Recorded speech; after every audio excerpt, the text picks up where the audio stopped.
நேயர்கள் அனைவருக்கும் சர்வதேச இந்து மத குருபீடத்தின் சார்பில் இனிய வணக்கங்களும் தீபாவளி நல்வாழ்த்துக்களும் நல்லாசிகளும்.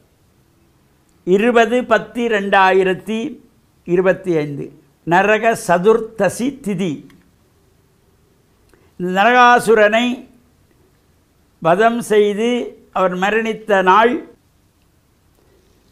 பிராக்ஜோதிஷபுரம் என்கின்ற நாட்டை ஆண்ட மன்னனாக இந்த நரகாசுரன் இருக்கின்ற காலத்திலே அவன் ஒரு வரம் பெறுகின்றான், தனக்கு சாவு பெறக்கூடாது, அழிவே இருக்கக்கூடாது என்று. அப்பொழுது அசுரர்கள் அழிந்துதான் ஆவார்கள், வேறு வரம் கேள் என்கின்ற போது, சரி நான் மரணிப்பது என்னுடைய தாயின் கையினால் மட்டும்தான் எனக்கு மரணம் ஏற்பட வேண்டும் என்று கேட்டிருப்பான்.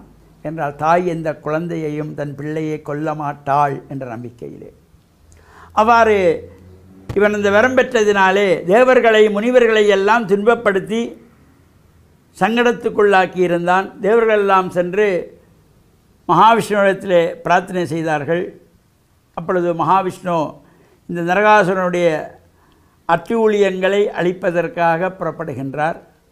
சத்யபாமா உடன் செல்லுகின்றாள். அங்கே நரகாசுரனுக்கு முன்பதாக அவனுடைய 5 வீரர்கள் அழிக்கப்படுகின்றார்கள்.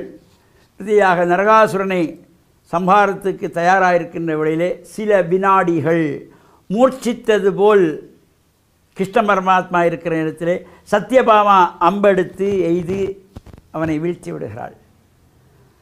அந்த நேரத்திலே பூமாதேவியானவள் வந்து, சுவாமி, வராக அவதாரத்திலே பூமியை தோண்டி செல்லுகின்ற பொழுது ஏற்பட்ட பரசத்தினாலே பிறந்தவன் தான் இந்த நரகாசுரன். அவன் தாயின் கையினால்தான் மரணம் வேணும் என்று கேட்டிருந்தான். அதனால் தான் சத்யபாமா அவனை சம்ஹாரம் செய்திருக்கிறார். அப்பொழுது இந்த நரகாசுரன், சுவாமி, நான் வாழுங்காலத்தில் எவரையும் சந்தோஷமாக வாழவிடவில்லை. நான் மரணிக்கின்ற இந்த நாளை உலக மக்கள் எல்லோரும் சந்தோஷமாக கொண்டாட வேண்டும், பண்டிகையாக கொண்டாட வேண்டும் என்றொரு வரம் கேட்டிருந்தான். அதனால் தான் இந்த தீபாவளி நன்னாளிலே அதிகாலையிலே வெந்நீரிலே ஸ்நானம் செய்கின்ற ஒரு சிறப்பு. எண்ணெய் வைத்து முழுக்கு போடுவது அதிகாலையே சூரியன் உதிப்பதற்கு முன்பதாக. ஏனைய காலங்களிலே சூரிய உதயத்துக்கு அப்புறம்தான் ஸ்நான அனுஷ்டானங்கள். ஆனால் தீபாவளி அன்று மட்டும் சூரிய உதயத்துக்கு முன்பதாகவே 4 மணியிலிருந்து 6 மணிக்குள்ளே எண்ணெய் வைத்து ஸ்நானம் செய்ய வேண்டும். அந்த எண்ணெயிலே மகாலட்சுமி குடிகொள்கிறாள்.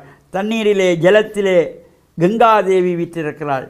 ஜலேச்ச கங்கா தைலேச்ச லக்ஷ்மி என்கின்ற வகையிலே தீபத்திருநாளாம் தீபாவளியிலே அதிகாலையிலே ஸ்நானம் செய்து புத்தாடைகள் அணிந்து இறை வழிபாடுகளில் ஈடுபட்டு தீபங்களை வரிசையாக ஏற்றி வைத்து பிரார்த்தனைகள் செய்து பலகார பட்சணங்களோடு உறவுகளோடு கொண்டாடுகின்றதாகிய இந்த தீபத்திருநாளாம் தீபாவளி நன்னாளில் உலக மக்கள் எல்லோருக்கும் சேமமான வாழ்வு கிடைக்க வேண்டும், ஒளிப்பிரகாசமான வாழ்வு கிடைக்க வேண்டும், இந்த அஞ்ஞான இருள் நீங்கி ஞான ஒளி பிறக்க வேண்டும் என்கின்ற வகையிலே தீபங்களை வரிசையாக ஏற்றி வைக்கிறோம்.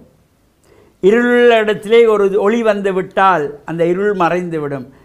வாழ்வில் நமக்கு நம்முடைய மனதிலும் தீய எண்ணங்கள் எல்லாம் அழிந்து நல்ல எண்ணங்களோடு சந்தோஷமான வாழ்வு வாழ இந்த தீபத்திருநாளாம் தீபாவளியில் அனைவருக்கும் சர்வதேச இந்து மத குருபீடத்தின் சார்பில் தீபத்திருநாளாம் தீபாவளி நல்வாழ்த்துக்களும் நல்லாசிகளும்.